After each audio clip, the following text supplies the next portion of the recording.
Sorry about that. Always a really abrupt end to that. Love that tune. If anyone's ever paying attention, that is the song Fight On by our good friend Cylinder, based out of the San Francisco Bay Area. Nick Boyd and all the band there, not really together anymore, but the music lives on. If you really want some really good kick ass stuff, check out Cylinder Band. They are amazing. I hate the way that things are starting here today. Really excited. We're going to have basically our head of Crier Media coming on today, Dean Blundell. Really looking forward to just picking his brain. Dean is obviously an excellent broadcaster, former shock jock, but all around good guy. I know we're going to have a lot of fun there. Been going through a real interesting stretch here the last couple of weeks. Very busy. Me having to get back into the shop, trying to relearn procedures and reacquaint myself with some of the software we operate, and it has not been easy. Certainly given me a brand new appreciation for what my son who runs the shop goes through. um yeah, we're really I don't want to say bureaucratic, but procedures are way too complicated, take way too long. Not really what the intentions were as we were trying to develop quality and checks and balances and make sure that the that what I come up with as a vision and what I've created for acceptable standard is met. It it's definitely gone off the rails, and we're way too slow, way too cumbersome to do things in an effective manner. I mean, our customers, our clients, our industries that we serve generally are in a lot of cases are emergency situations where we have to have something very short order, and to do something that's very simple. Take a tool off to get it ready to go out on rent should be something that we could generally accomplish in about half an hour, and it's taking an hour. Sometimes it takes me over almost 2 hours by the time I sort through all the various steps of our software. And that's definitely where a lot of our focus, as we're implementing a new software platform, that's where we're focusing. And not up and running yet, but we're already starting to see that things that we do right now are a lot more simple, a lot more straightforward, and that's going to be it's going to be a big relief once we get that fully realized. Big couple of races in IndyCar, in F1. Baku, what a disaster. Pretty uneventful race until the last couple of laps when Nico Hulkenberg and Gasly, sorry, Ocon had to come pit.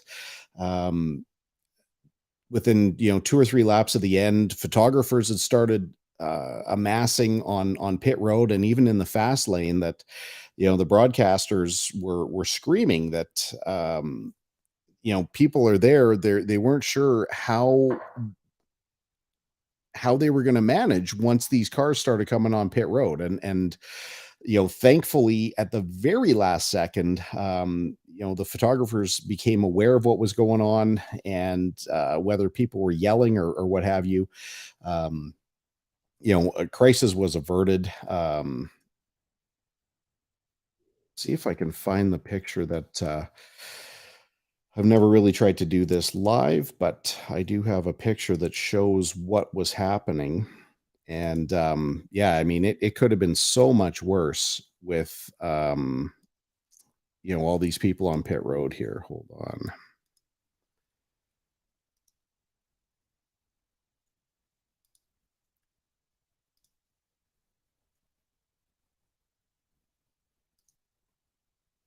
So you can see all these people um, just moving out of the way. That car is still doing about 130 kilometers an hour before they slow down in the last little bit to pit road speed of 80 kilometers an hour. Could have been a total disaster. Fortunately, nobody was hurt. And for the first time in my memory, the stewards had to call the stewards to talk to the stewards about the situation. So that was kind of a um, unique situation. Hopefully doesn't get repeated after, especially after Australia, where, protesters managed to get over the fence and onto the track while the race was still going on. There's a lot of crazy stuff happening right now. IndyCar was really good race, I thought. My kind of race, aside from the standpoint there wasn't a lot of passing, would have really liked to have seen more of that, but very uneventful, which, kudos to all the IndyCar drivers to be able to, race that close. I mean, there was just incidental contact, little bit of bumping, Rosenquist looked like he got a little bit understeer on the start, made really, almost insignificant contact. He spun on the first lap, which obviously made his day a lot more challenging, having to drive from the back. Um, Great battle throughout the race between Romain Grosjean and or as all the American broadcasters like to say, Romain Grosjean, which I absolutely fucking hate, guys. It's his name. It's not a catchphrase. It's not something, for you to kind of trip across as you're trying to make your broadcast. Get it right. Listen to Hinch. He's got it down. But between Grosjean and Scotty McLaughlin, watching those guys battle throughout the race there, Barber is a really, really, really difficult track on which to pass. Talk about this a lot on our radio show, but the track is absolutely stunning. It is a gorgeous, gorgeous facility. Fast flowing corners, and that's the problem for racing, is that there's not a lot of hard braking zones where you can pass. You get, kind of one on the back straightaway, as long as, if somebody doesn't keep tight to the right, going into the kink, there's an opportunity. You sometimes get some passes in turn 5, depending on how good you enter, how good your grip is. And towards the end of the lap, last 2 corners, guys have started pushing the boundaries, and they once in a while take what was known as the Joseph Newgarden line, bust through the inside and just hope like hell that it sticks. But instead of me rambling on, let's kick this up. Let's get a real broadcaster, a real interesting son of a bitch, good friend, Mr. Dean Blundell. How's it going, Dean? Oh my God, you have graphics. Yeah, I don't know what happened here. This I know what happened is you got graphics from somebody else's podcast on here. Don't worry about it. Yeah, no, this is what podcasting in 2023 is. That's better. It's all black. No one can tell the difference. Great background. Well, the problem is I know that my account has been shared. Okay. And are we getting into some work stuff before we get started on the podcast? I think that's what we should do. How do we fix the sharing stuff? Yeah. How do we fix that? Apparently Rookie's been having some issues with the operating platform. And because I give him access to my software, he's able to bounce back and forth. So he's been doing some stuff using my account. And son of a bitch. Not at all. He asked permission. Now the problem for me is that all the graphics that I've overlaid are in another format here. So we might be giving somebody else some a little bit of love here, because no, not at all. That's our charity of choice, Blue Door. They work with adults who are getting off the streets and getting into jobs and into lives. So I think that's a great stroke. More people should know what Blue Door is. On the Way Home is the name of their podcast. Everybody should listen to it. I think it's a fucking great podcast. So, yeah, absolutely. You gave them a little love today. I thought that was nice. It was completely unintentional. As I jumped in to try and get some setup, when I have my screen dominant, I don't see the graphics. Exactly. So I didn't know where we were just at. Get a whole lot of Colin. is what we got. Yeah, there's way too much. How do you like the background there? That just that banner just got dropped today. It's really nice. You want to Yeah. switch it back to yours? I haven't seen it yet. Is it still No, I'm on? saying in the background like this. Oh, you're talking about the super cut uh version of Colin Livingston with his teammate and partner, race legend Alex Tagliani. How did you guys meet? Can we talk about that first of all? I Because like when it. I met you, and I've known Alex for a long time, I've interviewed him a bunch of times. Haven't talked to him for years, but he's one of my favorite interviews. He's just this peppy little dude. He loves to have fun.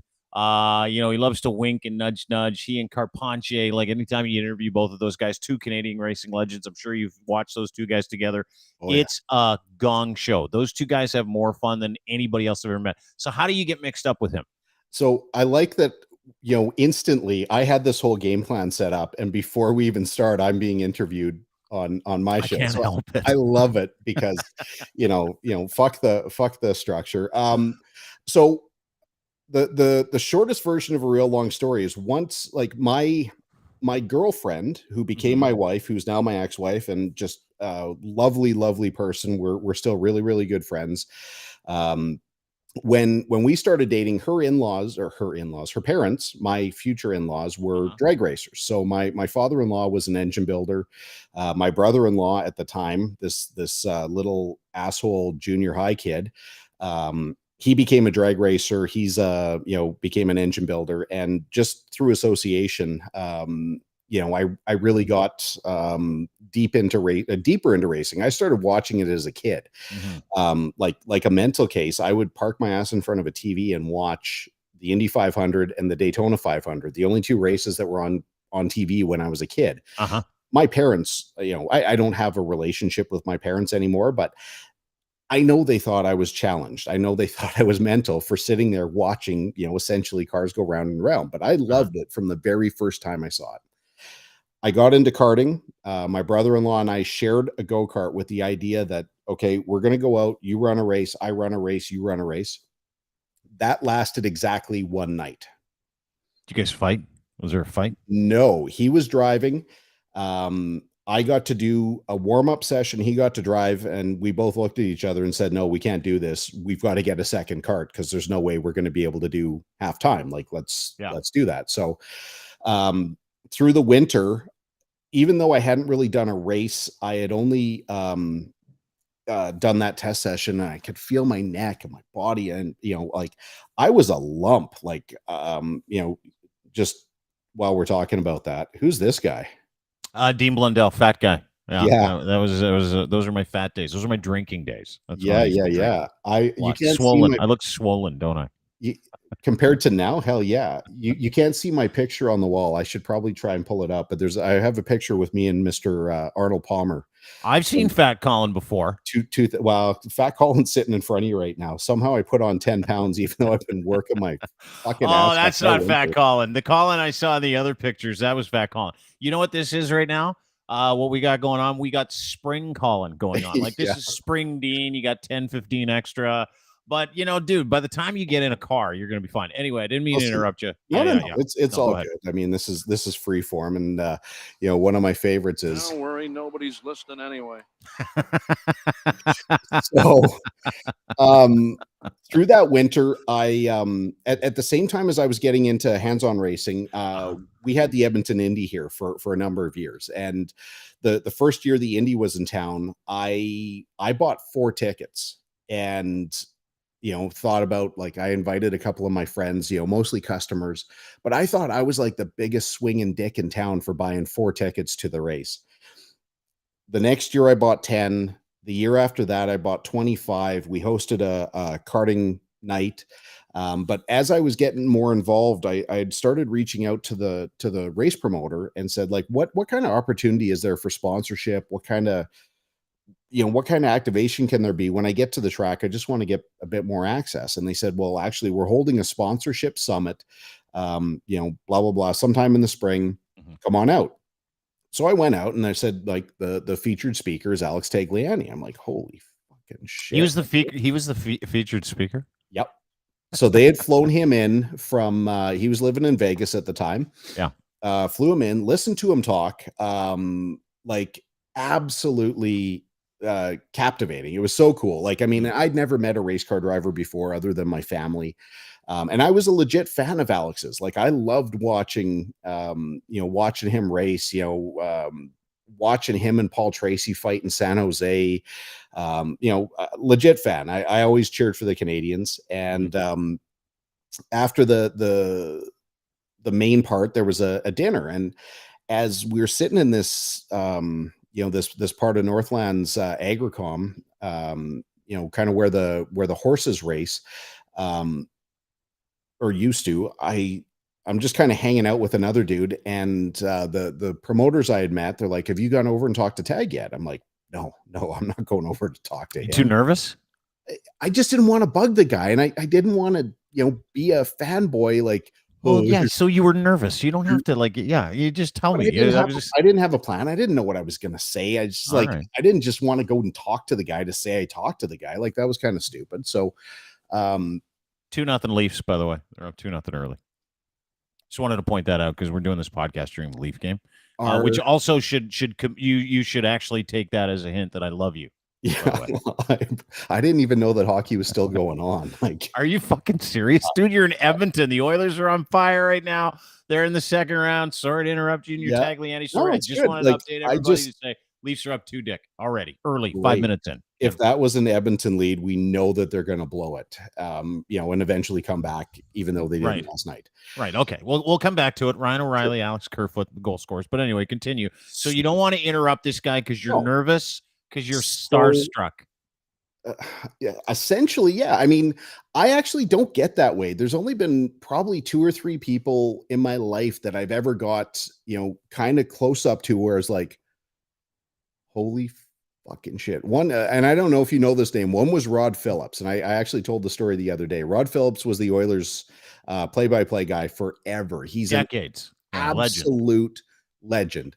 There might have been equals, but there will never be any better than Rod Phillips. And I've gone to a couple of events where, like, he was just sitting a few tables down from me, and I was pretty much pissing my pants. But anyway, so we get back to Tag, and I'm just, kind of minding my own business. But one of the guys from this promotional company grabbed him and said, comes on over. So, like, Alex actually came over and introduced himself to me.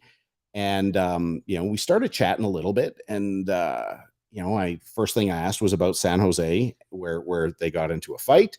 And I wanted to talk about Texas, which was 2003. They actually canceled the race because the cars were going so fast, drivers were blacking out while they were driving. It's they were hitting on the front straightaway, they were hitting 252 miles an hour. They were doing average lap times of like 244. I mean, it was insanity. And they were pulling such consistent G's that they were getting sucked into the car and the blood was just gone. And there's, we'll get Alex on eventually. But he can tell these stories that happen there. And anyway, and I started getting on about karting. And I said, listen, I just got into, I just bought my first kart. We're going to be racing this class, blah, blah, blah, blah. What do you suggest for exercises? And I mean, he talked for 15 minutes about that. And then I asked him the question that I hate the most about people who want to talk about racing, but don't know anything about racing. And when they say that the car does all the work, and how do you answer that question? Because I know you get it a million times. And he said, well, listen, somebody asks you that, hopefully you're near a gym. You get them to grab a set of weights. Doesn't matter what the weight is, 5 pounds, 10 pounds, 20 pounds. And you get them to start doing arm curls. Yeah. And then you ask them to do simple math.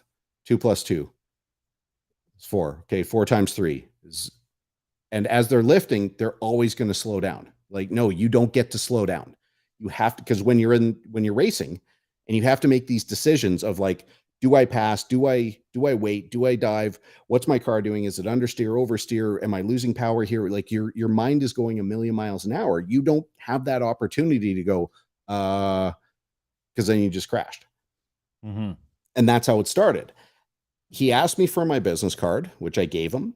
he said he was flying back home, and that was kind of it. And I had mentioned that I'd done a little sponsorship with my in-laws, and I had a little sponsorship with what was called Cascar back in the day, one of those teams. Oh yeah. So a couple days later, I'm tucking my kid in, Parker. He was, I don't know, this would have been, I don't know what year this was, but he would have been 4 or 5 years old. My phone rings. It's a strange number, and I'm like, hello, hey, hi, it's Alex. Hi, Alex. What can I do for you? It's like, no, it's Alex Tagliani. I'm like, oh, hey, like, hey, sorry, listen, I'm tucking my son in. Is this a good number? I'll give you a call back when he's all. And then, we started talking. I had it in my head that if I could do like a little sticker somewhere, for, $5,000, something like that, where I'd get a little bit of access at the, I thought it was going to be great. And that first year, my sponsor deal with Tag was $50,000. And we went, kind of nuts after that. After the 25 person thing, then we got a half suite, a full suite, which those were not cheap. Yeah. And then, we just started doing more and more. And Alex and I, I refer to him as closer than family, because family for me isn't really the benchmark. Yeah. But I can say there's a lot of families out there that feel the same way, by the way. But it's not something that people ever talk about. No. My family, I'm extremely close to, but what I define as my family are the people that I've chosen to be close to me. Mm-hmm. I have a really good relationship with my sister. I'll never speak to my father again. I'm still very, very close with my in-laws and so on and so forth. But with Alex and Bronte and now young Miss Eva Rose, like they're family. So Mm-hmm. we built this little racing thing. I mean, I supported Alex in IndyCar for a number of years. It is so disheartening to see how dysfunctional racing is once you get to the inside. It's like, even if you want to compare it to radio, what people perceive radio to be, like, I always loved it from my youngest days. I loved radio. And once I started to get access to a Once you radio met studio, people in radio, and once you saw how the sausage was made, you're like, what the fuck was so cool about that? it's crazy. Yeah. And the people that I met, especially in the early days, with the Bear FM here at Edmonton, Jillian Foote, still love Jill to pieces. She's awesome. The two Paul Browns, our good friend Lachlan Cross. I met him when he was still He's a good man. he was the midday guy at the Bear before taking on Drive, before getting walked out the door. And seeing how that whole thing happens is like, what the fuck? Like, I just did not care for it once I saw it. Yeah. Yeah, it's valueless. It's one of those industries. I'm sure you've got questions, and I didn't mean to start your podcast off with a list of them, but yeah, I mean, it's funny, they say never meet your heroes. I think it's the same thing for, and it's not so much the heroes in your case, because Alex is a great guy, and I'm sure you've met a lot of really good people, but, never get too involved in the things that you think are incredible as well, because the second you get involved in it, you tend to, get let down by the individuals and the values that they don't have in that industry, right? IndyCar and racing is really, really, really good at hiding their shit. They do a great job. Every team, will not go public with all the bad stuff that's going on, but there's always bad shit that's going on. Like, you've got a bad deal with an engine supplier. IndyCar is really famous for walking drivers out the door who have, met their commitment. The team's overspent, or the team has somebody else lined up that has another sponsor, and they'll axe a guy, they'll walk him out. Now they'll say, like, we're bringing this guy in for evaluation purposes. What that means is there's another $100,000 sponsor that they want access to that cash. And that's what I was going to ask you. Like, because I watched F1 Drive to Survive, and I know you're a big fan, and we've talked about it a couple times on our podcast, but I'm amazed at how much money will change the course of different teams in racing, right? Like Yeah. I remember the first season, who's the guy? Lance Stahl, his dad owned that Stroll, team. yeah, Canadian. Yeah. Canadian guy, dad owns the team. He gets rid of a driver because he brings in this other driver because he's got a ton of money. And the same thing with Michael Schumacher, or Michael Schumacher's son, right? I Yeah. can't remember the name of the dude, but they needed some money, so they went and hired this driver who was the son of a billionaire who wanted his son to have a ride in F1. Yeah. And I mean, those guys finish dead last all the time. Like it just, I haven't seen Mr. Stroll win a race. I could be wrong. I don't know that he's won. I know he's finished. I know he's finished in position before, but it just seems like that is always a bad idea. But it is so prevalent and accepted as just a part of the business, specifically in racing at those levels, isn't it? Yes and no. I mean, it's really. I mean, we had two Canadian drivers up till last year. We had Nicholas Latifi and Lance Stroll. Yeah. Obviously, Lance has always driven. At or near his father.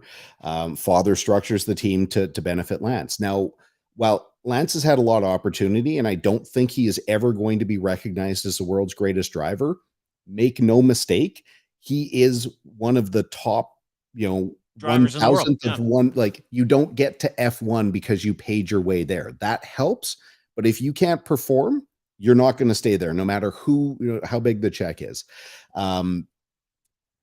Lance can drive, man. Like he had a great race. I'm not saying weekend. he can't. I mean, to be able to compete in an F1 race, with your dad being the driver, if you can finish an F1 race, and if you don't finish dead last, you're one of the best drivers in the world. You just are. If you have to qualify, like, you got to know what you're doing, and I get that. Even if you finish last, you're still one of the best. Oh, I don't question it. Don't question it at all. But I haven't seen the Stroll team win jack shit. I haven't seen that Schumacher team. I can't remember the name of it. Haas. I haven't seen them win anything this year. Haas has never won anything. Aston Martin is what they're known as now, and they were known as something else and something else. They've never won, but they've got Fernando Alonso as the second driver. He's definitely the top driver there. He's a two-time champion. He's a multi-race winner. He finished third, I can't remember now, fourth on the weekend. They're finishing ahead. The Aston Martin team is finishing ahead of Mercedes, so seven-time world champion manufacturer with Lewis Hamilton, and they're out driving Lewis. Now, Lewis didn't forget how to drive, but right now, everything in F1 comes down to the car. It doesn't matter if you've got, like, right now, Lewis Hamilton's sometimes qualifying 9th for a race. Yeah. There is no better driver in the series than Lewis. His car just isn't good enough for him to show what he's got. These guys right now, Lance and Fernando at Aston Martin, they have the car and they're showing it. I mean, I think Lance finished 6th. Very respectable.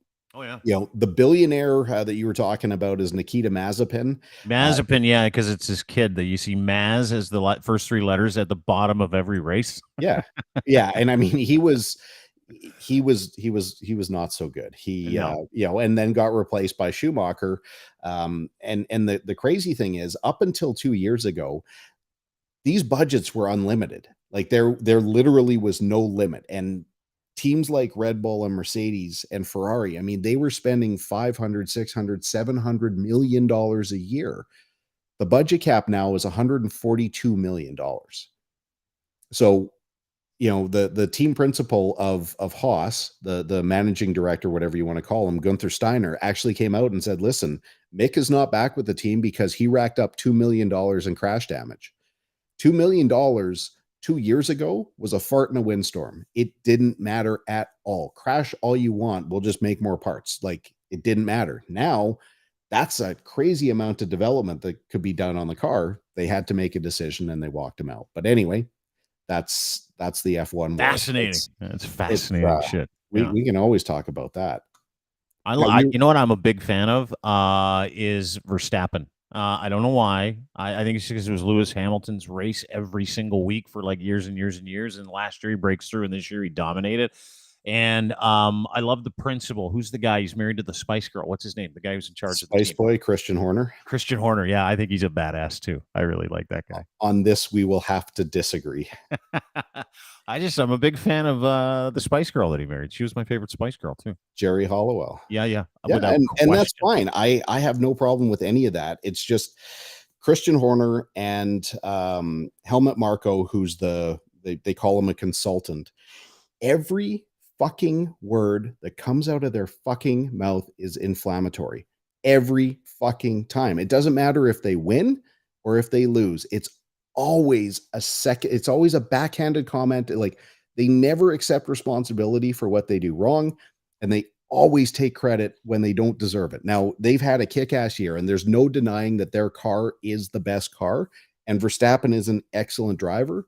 But I think, Verstappen, for years, and especially when he won his first championship, he bullied his way. He made a decision that this year I am never backing out. And you have to back out from time to time. You can't stick it in every opening that you've got and manage to walk away.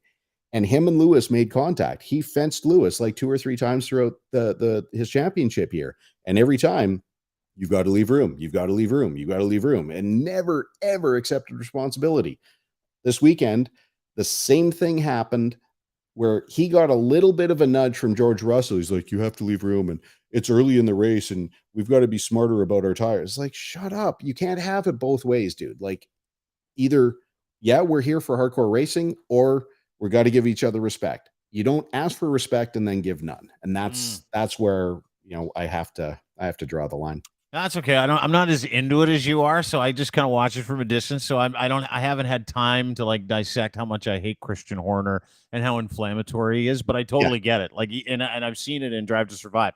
Like, like he'll be being interviewed after, and he'll say, "Yeah, it's a good race," and then he'll take a shot at someone. He does it all the time. Like, who's the dude? Total Wolf. Yeah. He fucking loves going after him, and Mercedes was like dead last all year long, and I'm like, fucking leave Toto Wolff alone, for God's sakes. But it's the competitive advantage. And I didn't know, specifically in F1, how much bitching can get guys docked points and can get inspections on cars. So it's like a competitive advantage thing too, right? It really depends, because you can shit talk your competitors all day long, and that doesn't do anything. But when you start questioning the marshals, you question the stewards, you question the decisions of the series, then you're in big trouble. And they came close to getting in trouble a couple of years ago. Red Bull did get an overspend penalty that's being applied this year, where they have like $2 million less dollars. They've lost 20% of their wind tunnel time, and blah blah blah blah blah. And they're like, oh, we're not going to be competitive. They were a second a lap faster in Baku, a second in the race, a second a lap faster than Ferrari. That is a light year. It's so big of a gap that they could do nothing to their car this year, and likely they will do nothing to their car this year, and they'll still be competitive. They can already start developing next year's car. Anyway, it's awesome, dude. Fucking, I love it. I hated F1. I hated racing. I didn't hate it. Yeah. I didn't understand people going left in NASCAR for like 12 hours. I didn't understand F1 and Drive to Survive 3 years ago when it came out. I was hooked. I'm like, oh, I fucking get it. There's like, do you know why? There's because they took you inside for the very first time ever, right? They did the thing that I've been preaching for my entire life. You don't promote racing. You don't sell racing. No, you sell the people and you sell the issues. Yes, that's it. So then you have a conversation like we're having now. Fucking love this guy. I fucking hate this guy. Well, how can you love this guy when I fucking hate this guy? Now we're talking about racing. Well, he did this, he did this, he said this, he did that. Like, well, I'm going to watch that next time. And then it builds up. But that's the hook for guys like me, right? Like, I love chaos and I love drama. And I love, a little bit. Really? I'm a big chaos fan. I did not know that. I love guys that start fires. I love fucking watching stories develop, and Drive to Survive all year long was this incredible story, right? And then I started watching like qualifying races, and I started watching real races. And then I watched, like this year, I watched almost as many F1, probably about 6 or 7 F1 races, which is for me is a big deal. I'd get up in the morning on the weekend, I'd put on my coffee. Yep. I know who qualified the day before, and then I'd watch Bahrain or I'd watch Monaco, and I was like, I dig this now. Like, and so to your point, those are those hooks, those stories and shit that bring people like me in, who's like not a fan of racing at all, because I'm like, I don't get it. I don't fucking care about cars, but I care about the stories and the narratives and the personalities and the people. So yeah, it's brilliant. And you know what? They should have done it a long time ago, because racing was one of those sports that, like, to me, only appealed to like super wealthy, weird Europeans and rednecks. Like that's what it was to me. And now it appeals to anybody who loves a good story, anybody who loves high drama, high society, yachts, boats, how the fucking whole thing works, complaining, anger, winning, elation. Dude, it's just and to see as the celebrities come out for this, like they used to come out for like LA Laker games and stuff like that. It's been awesome to watch. It's been like the birth of making racing accessible. And in F1, which is hoitery-toitery, I think it's fucking cool. Yeah, and once in a while, you actually get to watch some racing too. Yeah. There's Like, that. that's kind of the part for me. Really excited though, because this weekend, I shouldn't say this weekend, next weekend, we're going to be in your backyard. So we start our Pinty series racing up at, Sunset, out by Barrie. Okay. Oh, okay. Next weekend? This coming up weekend or next weekend? The 13th. So not this weekend, the weekend after. Correct. I'm from the 13th. I'm in Toronto back-to-back weekends. So we do the first race at Sunset, which is on Saturday the 13th. Okay. And then we do the Mosport weekend, which is the 20th and 21st out at Blundell. Perfect. So I'll be there, dude. I'll be at Mosport for sure. I don't know if I can do Barrie, but I want pit passes. I'm gonna get dressed up. I'd like to pop some champagne. I'd like to walk pit row. Maybe if you could put me on the pit crew with Alex and you, that'd be great. I'd like to fill up a car. I'd like to use one of your industrial torque wrenches. You make the best torque wrenches in the world for heavy applications across all spectrums. So I'd like to use one of your products as well, if that's okay. I'd like the whole tour. Hospitality too? Yeah, sure. Yeah. Okay. We can do all of those things except most of them. Okay, good. We don't have any access to anything. I can bring you into the truck. Okay.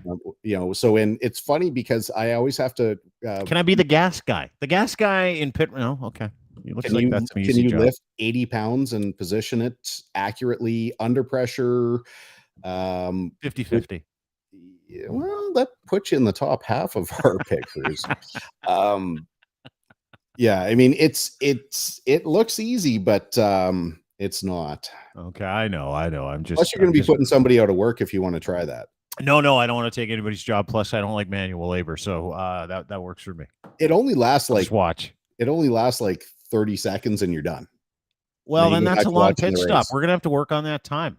Maybe I'll come down there with a stopwatch and be one of those guys that's gonna say 28 seconds. I told you already. Good. But you got to keep in mind, you got to fill it. Yeah. You got to position it. You got to be ready. Yeah. Then we come in, we do we're not doing like NASCAR cup level, pit stops. We've got a small crew. Sunset, I think, it might be a break race. So we actually stop for 5 minutes in the middle to do the pit stop and then go back out and reposition. But Sunset has also been a live pit stop where we have to come in, actually you're only allowed to do tires in one stop, and then you go out, you come back in, then you do fuel. Can't do both. Can't do both at the same stop. No. Seems like it's bullshit. You should be able to do both at the same time. Talk to Tony Spiteri at NASCAR. I will talk to Tony immediately. We'll tell me you give me his number. I'll chat with Tony and say, Tony, gas and tires, same stop. Let's go. Yeah. And he'll say no. And it's the same answer all the time, because it goes like this. All of these decisions get made by NASCAR and Daytona. We have to send it down there. Well, then that's where I'll go next. Once I get back to me, and then Tony Baloney or whatever his name is. Tony Spiteri is one of the greatest guys in the world. Is he a good guy? Oh yeah, no, he was one of the big wigs at Pinty's, and largely put the sponsor deal together for the entitlement, as well as getting involved in curling and hearing some of those stories was fun. Oh yeah, curlers party, by the way. I know. Mark Kennedy's a really good friend of ours. So, Oh yeah, and yeah, he's you know that. probably the least party guy in the world. Like this guy, he is. I don't want to confuse my sexuality, but I'm telling you, this guy is jacked. Like he is. You can identify that another guy is jacked and not be gay, by the way. But I'm not sure I understand. Fucking Siri. You gotta love it, eh? You gotta love it. That was perfect timing. I'm gonna throw this thing in the garbage. Can I ask you a question or two Yeah. before Yeah, we're totally. before Yeah. we're done here and we run out 100%. of tape? Yeah. Is radio dying? It's dead. You think it's totally dead? What about Cruise FM, 95.7 Cruise FM in Evanston? Well, you kind of, it's as an industry, it's dead. It's dead technology, right? And it is in contrast to the way our habits and the way we listen and where we demand things, right? Like on demand content is everywhere. You can't get away from it. It's ubiquitous. And because it's ubiquitous, radio swims upstream by telling people when they're doing things, how they're doing things, and you don't have a choice. Like choice legitimately dictates who watches what. When can I watch it? How long is it? All that other stuff. People don't like being funneled in anymore. It's the same reason why no one sits around and goes, "Oh, 6 o'clock news." Everybody sits down and watches 6 o'clock news, or "Oh, Thursday television programming." If you remember back in the day when the Cosby Show was big, Thursdays were like the night that everybody stopped and watched television. Cosby and Family Ties. Yeah. Family Ties, Cosby, same night. Everybody Growing got Pains, together. You had a loved it. great time. Growing Pains, and then you remember Thursday was like Seinfeld versus Friends. You remember that? It was a Of big thing. course. But it was appointment watching. We don't do that anymore. Like we just don't do it anymore. We've had 15 years of people catering to us, sending us content, and now that content can be so specific. No one gives a fuck about generalized information anymore. Like nobody. You do a racing podcast where you talk about your business at Cantork as well, right? So you're feeding material and content to a very specific group of people, which is why people listen to your podcast. And yes, I see your analytics. People do listen to your podcast. You're shitting And me. here's the thing. No, lots. And Interesting. people, yeah, congratulations. And people like your podcast because they're in your industry. They like the things you like. That is it. That is everything today. So let's reverse engineer that. Radio exists and has existed for two reasons: to break music, give people information, right? How much music do you get from the radio now? I Zero? actually don't. Yeah, I Okay. haven't listened to the radio in a long time. How much information do you get from the radio now? I still don't listen to the radio. You don't listen to the radio. Now, if those are the two most important aspects of that business, and online content dictates that you can get both of those things online anytime you want. And by the way, you can arrange the way the songs are played. You can also go and listen to specific information from a specific person so you don't have to sit through news and traffic just to get to the sports and the weather. You can just go right to someone that does that. You can follow an account of someone who actually just gives out that information. And so radio has not just lost its way, number one, because people and the habits have changed. Programmers, specifically in Canada, or people who own radio stations in Canada, have done their utmost to convince everybody that this isn't happening. Right. Right. That what you see on the internet is not real. You can get better stuff on the radio. That is 100% not true. And we're smart enough to know, oh, they're lying to us, so we don't care. Now, because of that, ad revenue has gone out the door. No one's listening to the radio anymore. And radio stations or radio companies have literally spent the last 5 to 7 years firing as many people as they can to stay profitable. So because revenue is down, because habits have changed, and because we have access to on-demand content, radio is largely purposeless, specifically in large cities. Now, head office cities like Toronto are different. Radio here sucks because every head office of every media company is centered in Toronto, Ontario, Canada. So they don't take any chances. They don't want any content. They don't want any personalities that are bigger than them. In cities like smaller cities like Edmonton, Calgary, Winnipeg, Saskatoon, Halifax, not so much Vancouver because there's some head office stuff in Vancouver as well, and smaller cities like Belleville, Kingston, Peterborough, Drumheller. Radio is still quite important, right? And the reason why it is quite important because in those towns it's very local. In big cities, it is not. And so people don't have a specific format of music they like to listen to. People no longer get great content because they fired all the expensive guys who actually did a great job. Therefore, radio is dead. Yeah, Pretty simple. moving, a lot of the news centers to Toronto to cover news that's happening in Edmonton, that kind of stuff. Oh, yeah. Interesting you didn't mention Fort McMurray is one of those local centers. That was where I worked. I starting radio in Fort McMurray. Fort McMurray. Now memories of that. You're actually an Albertan by birth? I am. Yeah, born in no, not by birth. Born in England, London, England. Immigrated to Edson, Alberta, at the age of 1. Wow, of all places. And moved to Duncan, British Columbia, and spent 12 of the next probably 15 years moving every 1 to 2 years in different small towns and cities across Western Canada. Because my dad was in radio, right? Radio people, he just bought radio stations all over the country, specifically in Western Canada, little ones, small towns. So we moved all over the place. But yeah, all of my roots, my childhood, my high school years, my elementary school years, educated at the University of Calgary, all Alberta. So it pains me to see what's going on there today. That's for sure. Well, this isn't a political show, so we can just pretend that everything's fine. I mean, the province is literally on fire right now. And I'm not saying that figuratively. We get emergency alerts to our phone, to what the hell's going on? Are you watching what's going on here? Yeah. It means Chris is in the back and he's fooling around with the stuff. Ricky's playing around as we're live. That's cool.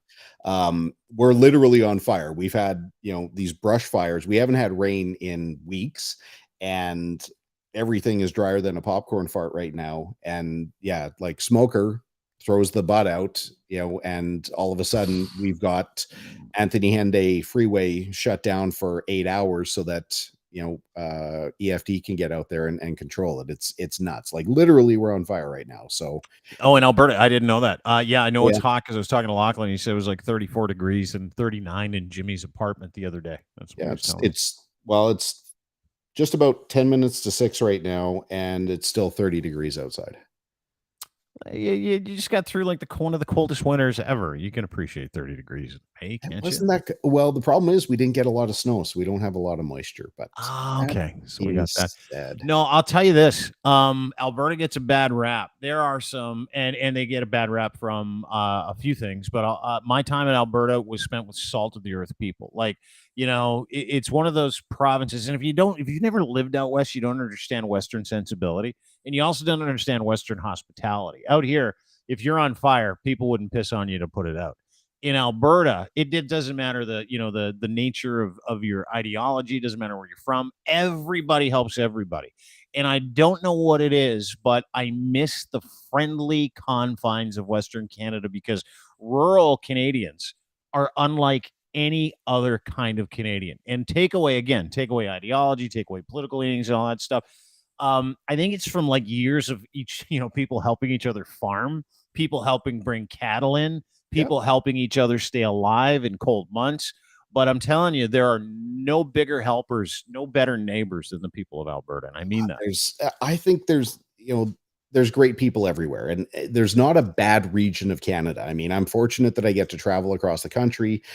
Racing takes me a lot of places, but there's just fantastic people in Ontario, just lovely people in Quebec.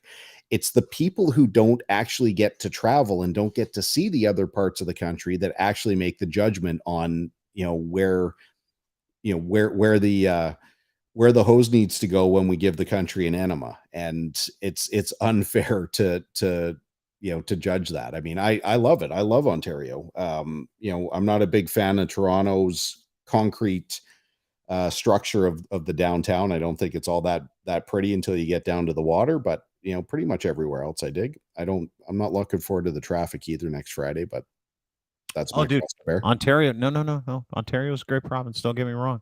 It's a little weird.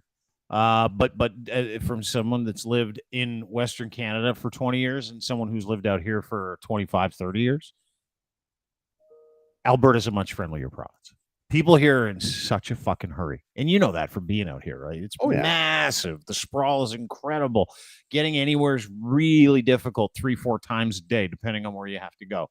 Oh, yeah. But no, Yeah, I'm telling you, try getting from Bowmanville to Pearson Sunday No. night at the end of a long weekend, like where everyone has to go back to work on Monday long weekend. Yeah, it's not so much fun. And the 401 shuts down, and maybe you don't want to pay to get on the 407. So, lately I'm happy getting on the GO train. Like, I'm not happy with the Toronto transit system and seeing how many random assaults there are, but GO train's still pretty good above ground, and then get on. no, by the way, just so you know, those assaults have been happening for 50 years, 60 years, 70 years. So Oh, it's then not it's like not we a got big any deal. new assaults. It's not like it's like an assault-laden city. Dude, people Is have been it the getting same stabbed guy? and shot. 'Cause No. It's just maybe we're they- reporting on it more and using it to beat the shit out of people with politically. It's just Yeah, my sons, they take GO Transit every single day, Toronto Transit every single day, and Yeah. they've got no problem. I They love it. see some violence from time to time, but it's a big fucking city, dude, and it's full of busy people, and it's full of it's cultural thing. You've got sensibilities out here that are very different. Like I said, I mean, it's just it's the same violence. It's just a new year, and people are reporting on it more. That's all. Yeah. Were you a shock jock? I don't even know what that is. Well, that's what obviously I tried to do a bit of research, and Yeah. being that I'm based in Alberta, I did not have access to the Dean Blundell show. Mhm. I read, I read about 100 articles that said absolutely fucking nothing. I read an article. I can't actually put it up, but the title of the article, this was from the Toronto Star, 2012. Yeah. Dean Blundell is not the first radio jock to run afoul of public mores. There were 2 sentences after that, and then it talked about 2 douchebags in Quebec for 9 paragraphs after that. Welcome to Canadian Who media. made, derogatory comments about some female and blah, blah, blah, blah. Like, Yeah. so how does it feel to be clickbait for the Toronto Star? I think it depends. Now I don't care, right? Because we have one of Canada's biggest media companies, disruptive media companies, the Crier Media Network. We've got about 100 podcasts on our network. Talking Torque with Colin Livingston, yours truly is one of them.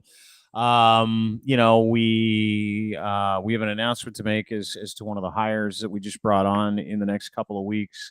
We're hiring people and bringing them out of traditional media to work here and do content here. So when I hear and I see, people commenting on my past as a quote shock jock, or someone who joked about a rapist and got fired for it, or someone who pushed the limits of comedy at a time when that was what I was paid a lot of money to do for 15 years for one company.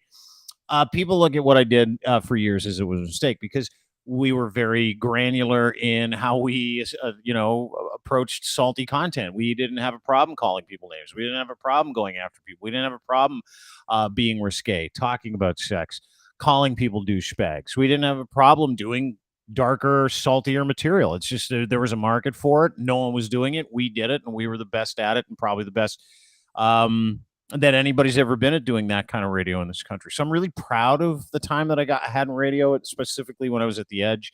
I forced the issue. They let me do what I want because we were the biggest morning show in the city, and we're so for 10 solid years. We had a 40 share, man, 1834. So that comes with some entitlement. I can do what I want.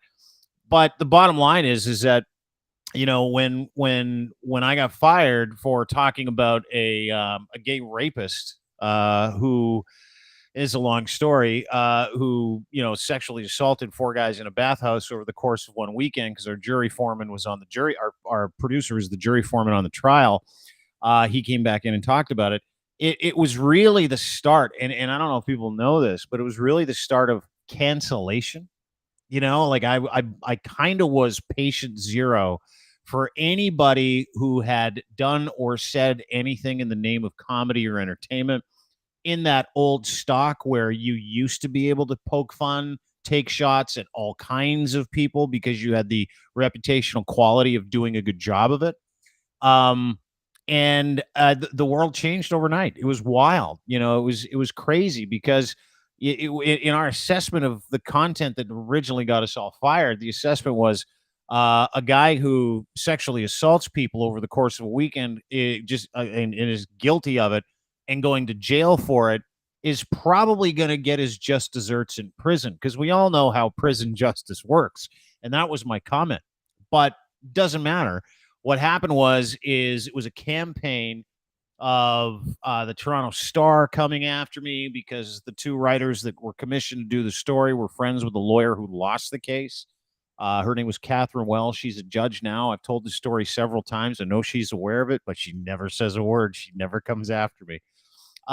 So there's no resentment there. But and as far as being clickbait, I get it, man. Like, we were a very, very influential radio show, probably the most influential in the history of this country. We were a very powerful, trio of broadcasters who pushed the narrative and were largely untouchable. So the window opened for this mob mentality to come in and say, hey, listen, we want to get that guy out. And the Purity Firing Squad started. But as far as, cancellation, that was like 2014. So what are we, 9 years ago? Yeah. Think about that. 9 years ago is when this whole war against things that people didn't like to hear started. And in Canada, I was like the first cat. And it was tough. It was really tough because I thought I would never lose my job. I thought I was too big to fail. I thought that our ratings were so enormous that it didn't matter what I said. And that was a fucking terrible calculation on my part as well. Right. That was, 15 years of being very successful, huge entitlement. They paid me a lot of money. I thought, there's no way they're ever going to fire me. So it doesn't really matter what I thought about what happened that led to my firing, or it doesn't really matter what I think about being clickbait or back then being clickbait, which I still am. What matters is that I don't feel the same way about doing the same content anymore. You know what I mean? Like some of the darker content or making fun of people who don't deserve it or going after people who can't help where they are in life. That made it really easy for a lot of people to hate me and want to come after me. And listen, the sensibilities and the time and the temperature of content really changed over the last decade, right? Like we all know that there are words that, and I'll give you an example, words and phrases that we can't use anymore that were like absolute staples of what we did.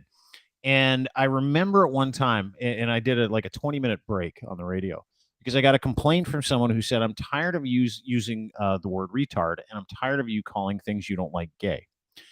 And at the time, I had the sense of entitlement, which said, hey, listen, I'm not making fun of gay people, and I'm not making fun of handicapped people. These are just words, right? And so I don't feel that way anymore. Like I feel very differently about my responsibility in the universe around me.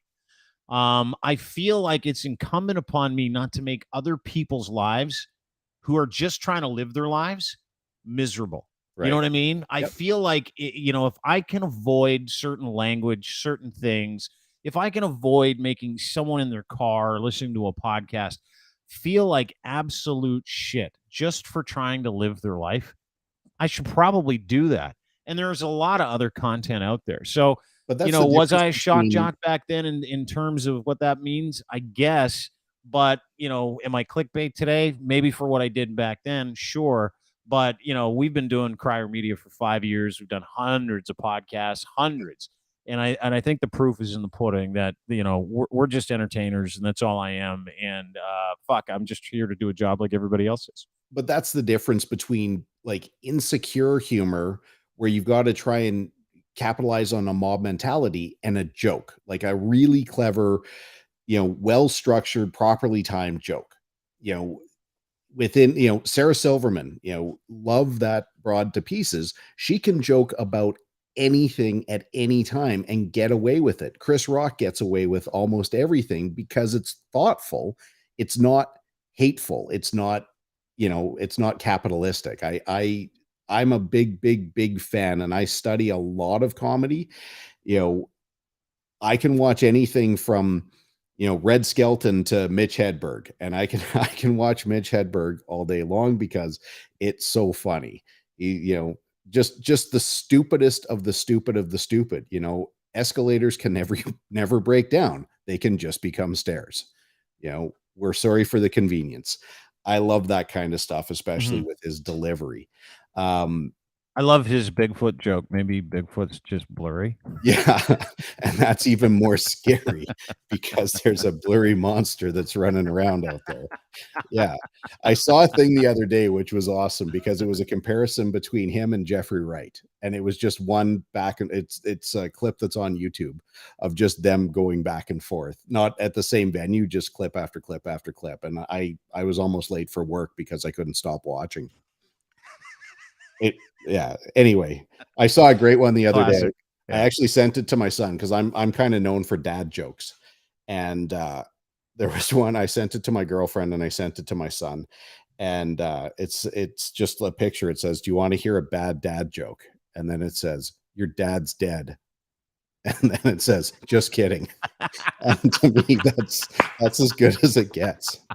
Yeah, it loses its steam when the dad sends that joke to the kid because he knows you're Yeah. still alive. Or Yeah. for her whose dad is dead and it's a continuing issue for her. It's not a recent thing, but it seems to linger.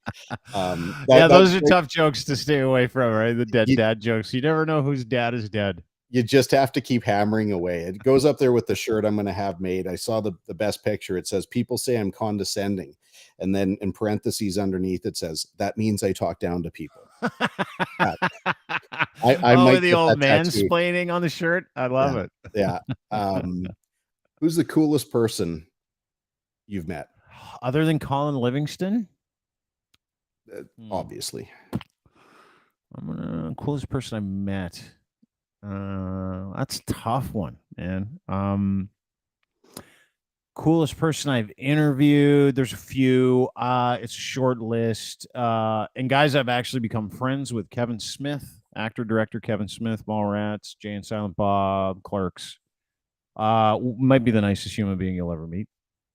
Great guy. And just a fucking awesome interview. It's like one of those interviews where you talk to him, you're like, "So, how you doing?" And he goes off for an hour, and at the end of it, you're like, "That was a fucking great interview," and you didn't really say anything. Those are the best. Those are really, That's really a good. tag interview. You don't interview tag. Yeah. You just kind You of just let him wind them go. up and let Yeah. them ramble on. Yeah. So Kevin will be one of them. Tommy Lee, again, became friends with him too. He's just an incredible personality, great interview, huge character. Oh boy, oh boy, oh boy, oh boy. I mean, there's tons and tons of different people. Jackie Chan, Steve-O, Johnny Knoxville, all awesome people, fun to interview, lots of Just keep fun. Steve-O away from the duct tape. No, he got me suspended that day too. I got suspended because he wrapped his dick in duct tape and took a piss on the studio floor. That was a lot of fun. How do you And get I wouldn't end the suspended for interview. that though? Well, they told me to end the interview. Like my boss called me and he's like, "Hey, you got to shut this down." I'm like, So "Yeah, no that problem." wasn't like a CRTC thing. That No, was that was like your my company boss saying like, Yeah. "This isn't a He toy." goes, "It was a Thursday." He's like, "We're suspending you guys for Friday, but we'll have you back on Monday." And I'm like, "Are you docking us Woohoo, pay? 3-day Are you weekend. taking away money?" And he's like, No. Yeah. We're just gonna send a message to everybody, calm everything down. I'm like, wait a second. So I'm gonna get paid thousands of dollars to not work tomorrow? And he's Yeah. like, "Yeah, you got it." I'm like, "Well, see you Monday." Love it. Man, there's Slash, Guns N' Roses. He was awesome. Dave Grohl. I mean, dude, Dave Grohl might be one of the coolest people I've ever met. To the point where I remember I showed up because we had to do an offsite meeting with him. In interviews back then, they would rarely come in, but if guys came in, they would come in for like a half an hour and then they would split. So I got a phone call from Dave Grohl's record label at the time. He's with the Foo Fighters, and he still is with the Foo Fighters. But I think they just came out with My Hero. I can't remember the name of that album off the top of my head. Doesn't matter. And they said, "Hey, can you come down to Universal?" Which is where the interview session was, and we do one-on-one. You, Dave, and keep in mind, I'm a big Nirvana fan, like huge Nirvana fan. So, and I don't get nervous for interviews. I don't get nervous to talk to people. It doesn't matter who they are. Wayne Gretzky, partied with him one night, interviewed him as well, partied with him a lot one night. Dude, might be one of the greatest nights of my life. He was a great storyteller, just an incredible person. The next day after, the next day when he wasn't having beers, didn't know who I was. So whatever, doesn't matter. That was the but it other was time I really got starstruck. I could tell a Wayne Gretzky Gretz. story, but Oh keep yeah. going. But Dave Grohl. So showed up to Dave Grohl. I walk in. He's got a pack of Parliament cigarettes, And he's like, "Hey man, how you doing?" And I go, "I'm really good. Pleasure to meet you." And I'm not nervous now. Like at this point, I'm like, "Hey, great to meet you." He's like, "Yeah, yeah, yeah. They told me you're a new guy, or not a new guy, or you've been here for a couple of years, do the morning show. I always love doing morning radio. Anytime I get a chance to do it." And I'm like, "Yeah, it's a lot of fun, this, that." And he goes, "Yeah, yeah, yeah. Why didn't we do this at the radio station? Why didn't we do it there?" I go, "Well, they told me to come here." He turned around and he goes, "You know how much I love doing morning radio. Why don't you just take me down to meet with Dean?" To his manager, and they're like, "Hey, next time we'll bring him down," which he made good on. He came down the next time and he walked in for an interview. But I said, "How much time do you have?" And his speaker, the manager says, "You've got 15 minutes." Dave goes, "No, no, no, no. I'll give you as much time as you like. I heard you're a big fan." And I'm like, that's when I got nervous because Yeah. I'm like, fuck this. Now I got to do it for as long as he wants, and I need Now to you got to impress him. prove it. And we spent the next hour and a half talking about his time with Nirvana, what happened with Kurt, um, whether or not he thought that Nirvana changed music. He does not. He felt like Nirvana just kind of came in at a cool time, and he was really lucky to get put in the band after they punted their old drummer, and just was along for the ride. He was so ego free. He was so easy to talk to. He was just so fun to hang out with, and he taught me a lot about pressurization on your colon and how it really fucks with your shit schedule. That sounds like a deep thought by Jack Andy. And so we go outside. He's like, yeah. So I'm still interviewing, and I'm go outside. I got my thing on my shoulder. I got the microphone, and we're having a smoke. And at that time, he gives me one of his smokes, and then he throws me the pack of cigarettes. But he explains to me while we're doing this how every time he goes somewhere, he has to take a shit as soon as he lands. And so what he does is he has a smoke. He took a little He would take a little Metamucil before he would leave. He would get to where he was going, have a smoke and a coffee, which he called the loosener, and he would then go and relieve himself. And he goes, "Dude, it works every fucking time. You got to try it next time you fly." So finish the interview. A few weeks later, I'm on a flight going somewhere, I think Ireland. And Dave gave me his phone number. So I texted him. I'm going to land in Ireland. Really appreciate your time a couple of weeks ago. Just want to let you know I'm going to try the loosener as soon as I land in Dublin. He texts me like 4 minutes later. He goes, "Dino, do it. I swear to God. Make tobacco and caffeine your colon's friend." Yeah. And I haven't talked to him since, but like he's, as far as people go that I wanted to meet, famous people, Dave Grohl would be probably at the top of the list. Yeah, our friend is the head of Sony Music Canada, and Foo Fighters are signed to Sony. So he tells a lot of stories and speaks exceptionally highly of Dave and all the guys. Those are the kind of stories I love. They're not stories that can be shared necessarily unless you've got firsthand knowledge of them, but those are great. Really looking forward to having a burger with Dave one day whenever our paths cross, for sure, because apparently that's his other thing to do, is to go out for burgers. So Oh, he loves to barbecue. That Yeah. was the other thing we talked about. He's like, "Do you queue? Do you grill?" Well, he said, "Do you grill?" Because in the States, it's grilling, right? Yeah. And he's got like a tractor trailer grill that he takes around now, and he cooks for homeless people. That's what he does. He's just the fucking coolest guy on the planet. Yeah, there's a million videos of him doing that. Oh, yeah. Yeah. Yeah, it pays for all himself. He just is like, "Hey, man, I can make a difference." He's just peppy. Like, he's just always happy. He's immutable. And he's a big Rush fan, and I won't hold that against him because I fucking hate Rush. Ooh. Yeah, I know. Wow. Huge Rush fan. Huge. His Showstopper. favorite band. No. Huge that you hate Rush, like you and Locke. Can't stand him. Are you a Rush fan? They're kind of a smart person band, so yeah. That's one way to say it. They're kind of a smart person band. You're You not a mean nerd? musician, though, are you? No. You never learned, never played, never. Yeah, and that's Drums a little bit, but I'm not. No, I'm not a musician at all. Yeah, so at least you can appreciate Neil Peart as a. Oh yeah, dude, absolutely. Yeah. I appreciate them as like world-beating musicians, songwriters. They're the most musical rock band maybe in the history of rock bands. But I can't stand Geddy Lee. I can't stand his songs. I can't stand his singing. It's like nails on a chalkboard. And I talk to my friends, and I've got friends that like travel with the band. Like and dude, I've played golf with Alex Lifeson. Yeah. And again, people that I met, I forgot to mention him. A lot of people would say, my friend is like, "Hey, you want to golf with me and Alex today?" Because he lives like really close to where I live. We were members of the same golf course. I played golf with him. I've had dinner with him. And the first time I golfed with him, he's like, he was talking about going to Rio, how we played Rio, and I knew he was in the band Rush. I just could Tom Sawyer. I couldn't name any songs. So I'm like, "Oh yeah, that's cool." I just didn't care. and had a great time. He's like an awesome guy to golf with, just a wonderful individual, like incredible. And so he was talking about Rio, and I'm like, and he's like, do you listen to a lot of music? And I'm like, yeah. I told him the bands that I like. And he's like, do you listen to Rush? And I go, I got to be honest with you. No, Yeah. sorry. I'm not a, and he goes, I really appreciate you, Dean. And I said, thanks, buddy. I appreciate you too. You're a great guy to golf with. And I said, I know that you guys are famous and awesome and stuff like that, and everybody loves you. I just said it just wasn't my cup of tea, but fuck, you're a great guy to hang out with. He goes, pats me on the back, and he's like, we're going to be friends for a long time. I don't know. He's just that kind of guy. Like, he didn't care that I didn't like the band. If you're going to reach that level of fame, though, you've got to be able to take the good with the bad, and you got to know that, just because somebody doesn't like what you do for a job doesn't mean that they're not going to like you as a person. Bingo. Yeah. Yeah. How much prep do you do for a show? Depends. Lately, not much. We've kind of scaled back some of the shows because I've been working on a couple of, like, part of our business is other business as well. So we've been kind of wrapped up with a couple of things, and we'll be making some acquisition and merger announcements, I would say, in the next few weeks for sure. And it's different business, which isn't just like, podcast network kind of blogging business, but I would say if I'm going, there's 3-4 hours that go into a 1 hour podcast, 3-4 hours of prep, whether it's assets or kind of scheduling what we're talking about and how we're going to talk about it. And I'm a bit of a prep hog, and I like to be ready to go, and I like to be able to pull on things and have too much content. So I'd say probably an hour and a half to 2 hours for every hour that we do. Wow. Yeah. Yeah. I mean, I have no practice. I have no skills.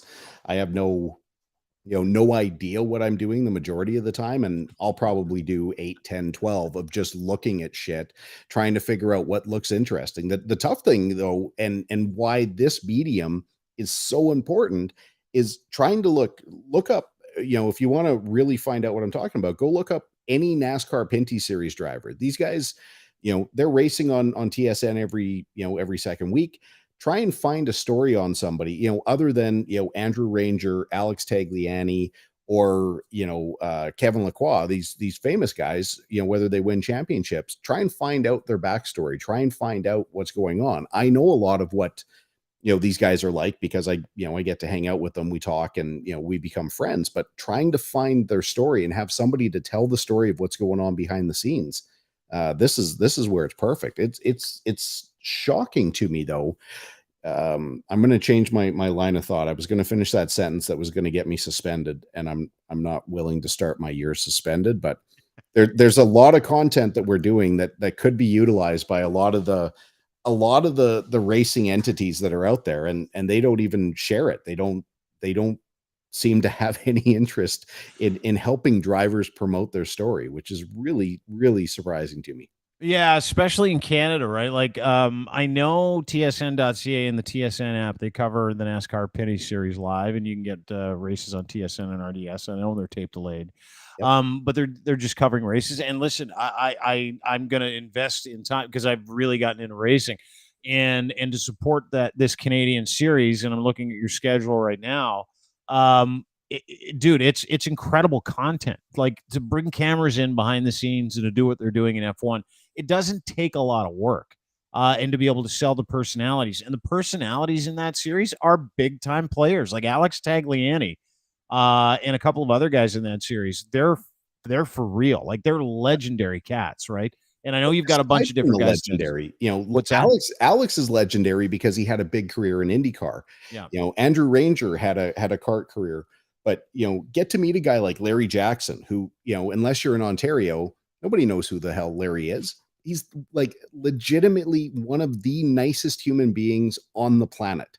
Like, one of the happiest, easiest going guys, who just doesn't have a lot of money to put into a race car. They struggle every race to make sure that they put a set of tires on the car. And that's no joke. I got called in to spot for Larry a couple of years ago. I was at Saint Eustache, just outside of Montreal, and one of the NASCAR officials, Sean Gibbs, came up to me and said, "Hey, listen, can you spot for Larry Jackson?" And I said, "Who?" I said, "Larry." Like, he drives I can't remember what he was driving at the time. He was in somebody else's car, and I said, Yeah. "You want me to spot for a guy I've never met?" He's like, "Yeah, it'll be fine. Larry's a great guy." Like, okay. talked to Tag, said, "Hey, do you mind if I go, associate with another team?" He's like, "No, I mean, if they need it, they need it. Like, don't worry about it." I have a quick conversation. I'm like, "Okay, get me a radio." I'd never even really been a spotter. Like, I'd kind of done some stuff, but I'd never done like a full on oval. Like, sure, what the hell? I get my radio. I didn't know where to go. I get on the radio and I said, "Hey, like radio check 1, 2, 3." He's like, "Yeah, I got you." He's like, "You got a drink up there?" I'm like, "Yeah, I brought a bottle of water. Thanks for asking." I said, you got a drink in there?" He's like, "Well, I got my bottle. I was wondering if you got a drink up there though." He's like, "I usually my races are kind of boring. You're probably going to need like some kind of whiskey or vodka or something to make this go by." And then then Larry and I have been really good friends ever since.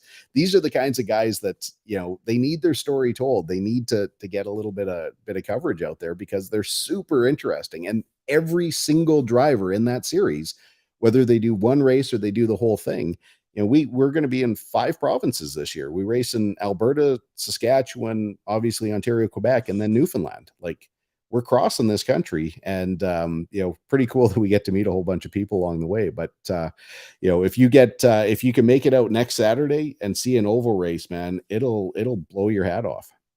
Yeah, that's at Sunset NTN Ultimate Bearing Experience 250 Sunset Speedway. That is at 7 p.m. Eastern Time, Saturday, May 13th. Tickets are available at NASCAR.ca/schedule. NASCAR.ca/schedule. That is the NASCAR Pinty Series website where you can check out all the drivers. And I'm just looking at pictures of them right now.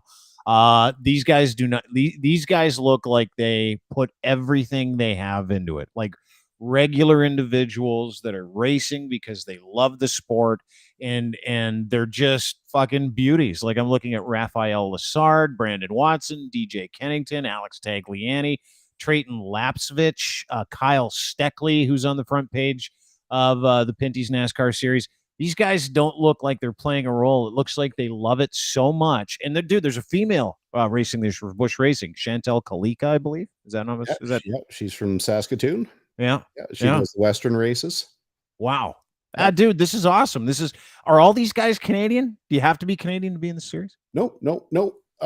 Usually for the races at Canadian Tire Motorsports Park, the road course, a lot of the times when it was the bigger race, when the Camping World Trucks came up, we would get a lot of Americans that would rent rides with Scott Steckley, with DJ. These are guys that own their stuff and own their own teams.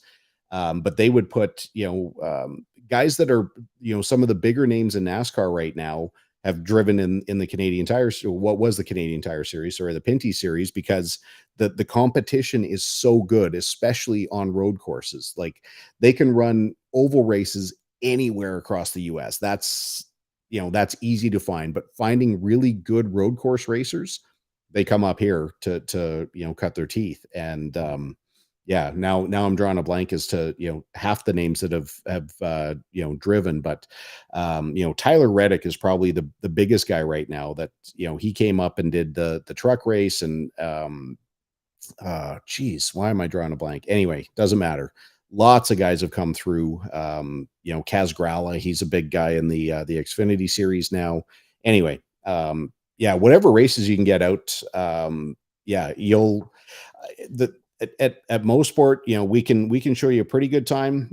We get really good access. It's you don't need to be special to get access, though. That's the other beautiful part of what our series is you don't have to have a special credential to walk into where the transporters are. And I never even finished that story. The difference in terminology between NASCAR and IndyCar, they call the trucks transporters.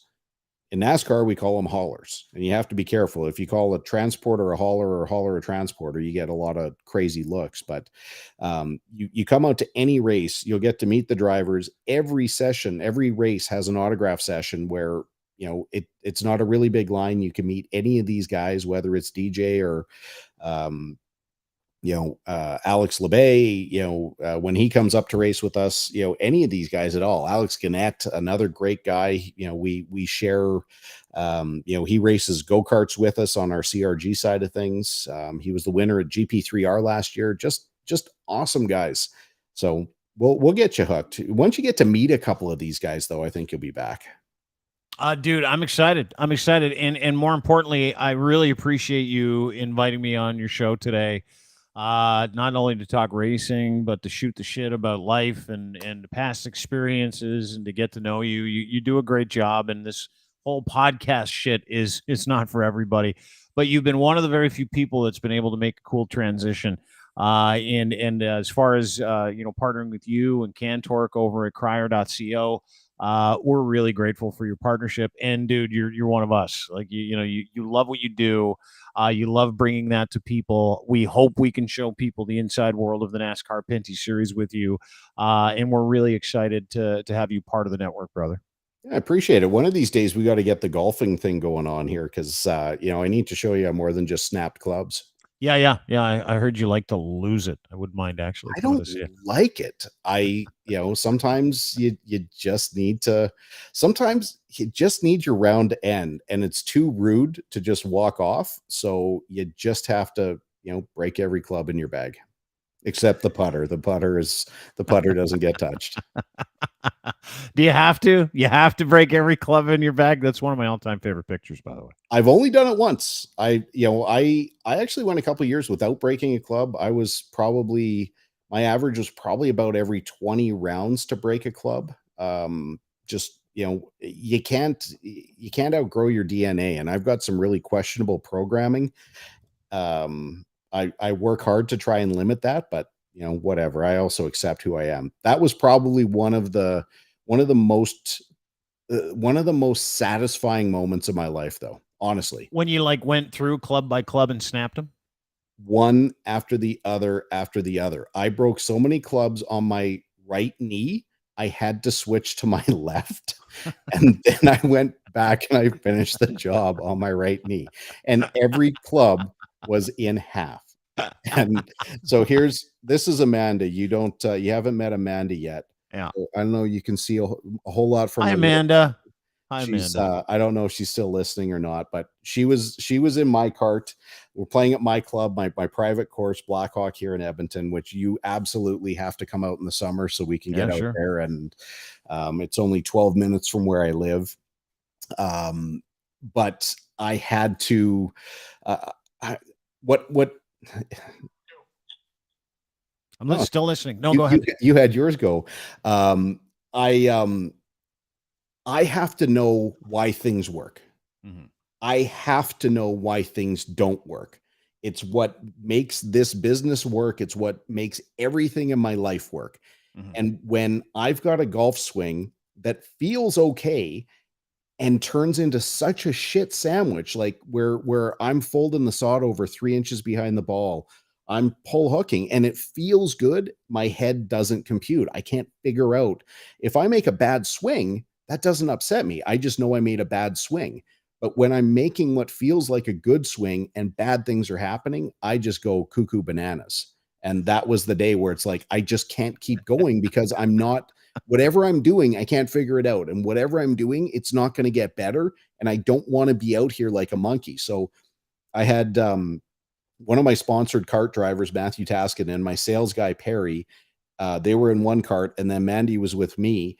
And I get to this point where it's like, okay, like I'm simmering, I'm boiling, I'm nuclear, I'm Fukushima, and then all of a sudden it's just like I just need this to be over. And she sat in the cart as I'm like going through my literally my snap show, and I pick all the clubs up and I stuff them back into my bag, and she just looks at me and she says, I think we should go. So I think that's a good idea.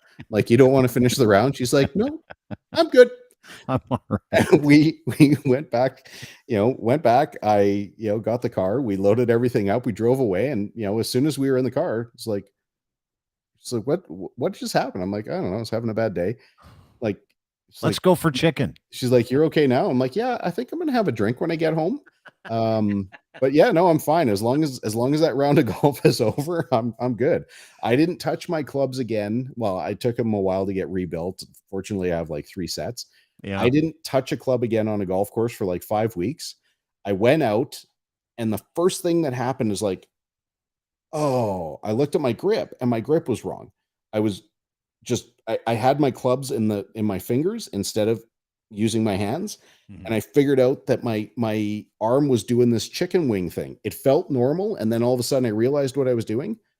I spent 4 minutes on my driving range, and all of a sudden I'm hitting whatever shot I wanted to hit. You hear Johnny Miller, the biggest windbag in golf. Oh, I like it looked like he hit that about half a groove high. I didn't have that feel, but I could hit, low cut, high cut, low draw, high draw, like start it here, end it here, hit a straight shot, hit a high shot. It was like it's magic. And all of a sudden, I wasn't thinking about what I couldn't do. I just figured out like boom. Soft grip, keep my elbow tucked, and life is always going to be pretty good on the golf course. Oh boy, and a lot cheaper too. That's only money. Exactly, it's just dirty paper. It's only money. How bad's the game? 3-2, Florida. Yeah, Florida. They were the giant killers, right? They were the ones that knocked out Boston. Took out Boston. Yeah, dude, this is a good team. They're up 1-0, and Leafs are up 2-dick, and now they're down 3-2. It's in the second period. Matthew Nyes will not return to the game because Sam Bennett just fucking rock bottomed his head into the ice. So everybody's pissed off right now, which I like. I like a little chaos. Well, hopefully you guys can stay away from the bullshit that we've got going on here. Like apparently, the not last game against Vegas, but the last home game. Where everybody was down at the ice district. A lot of stabbings and guys biting each other's fingers off. Yeah. Stabbings and police shootings. That doesn't happen in this city like that. And all of a sudden it's like, hey, our sports team is doing well. I'm going to stab each other. You. Yeah. And not just you. I'm going to stab you too. And then I'm going to get shot. Yeah. I don't understand that. And Lord, I don't know what would have happened. This town would be gone if they would have lost that first round. I don't know what'll happen if Edmonton loses the second round because everything is so tinder dry right now. People will try and burn the city down, and they'll succeed. Well, listen, it's the playoffs. Anything can happen, including stabbing some people, biting each other's fingers and thumbs off. Actually, I might go do that. I don't have supper plans, so I might go eat some fingers. Do it. I appreciate you having me on today, brother. Hey, man. Thanks for the time. Anytime. I like it. When are you back on? Tomorrow. Yep. Okay. I will try. I've been so bloody busy. I haven't seen a show. I haven't heard of any. I don't know anything that's going on. But I'll try and tune in tomorrow. I'll send some kind of cheeky note. As you should, because it's sponsored by Cantork. I've heard Canada's of that. industrial tool experts. I never know if my notes actually get to you or not because I don't think I've ever had a note posted, but that's okay. They're actually not. Dude, go tomorrow. I'll put. We've posted notes and comments from you. You crazy? Of course. Really? Yes, absolutely. It wasn't so memorable for me. Maybe I'll make it memorable tomorrow. Yeah, look at this fucking asshole fucking trying to get. It's not bad enough that he's got the title sponsor of the show, but he's trying to weasel in on our stuff. Oh, Amanda, she's saying bye. Nice to listen. Isn't that nice? Thank you, Amanda. Pleasure. She is nice. She's way too nice. She's too nice for me. I need somebody with a worse attitude. Like her daughter. That's the whoops. Tell her to work on it. I don't need her daughter. I said that the wrong way. I'm going to get in major trouble. There you go. Yeah. Her daughter's got a terrible attitude most of the time. Well, let's wrap it up there then. Yeah, you bet, man. I don't care. Let's wrap it up, but call me later and let me know how it goes for you after you hang up because she's still listening. Yeah, I'm fortunate she lives 40 kilometers away from me, so I've got a good buffer. You're the best. Listen, appreciate you. Thanks for having me on Talking Torque. We're really grateful to be working with you guys at Cantork. And Amanda just put this up, which is nice. She's like, oh, here we go. I'm gonna have to deal with Colin when he gets home. But we're grateful to be working with you. And not only working with you, but grateful to get to know you. And I'm really thankful that we're friends. You're a good man. Yeah, you bet, man. Well, looking forward to seeing you either next weekend or the following weekend. You'll see me. All right. Finally in person. Yeah. I'll be the guy standing there with a gas can going, hey, it's my turn. Do you know what we don't have, though, that might piss you off? We don't generally have coffee. Oh, that'll piss me off because it's all I drink.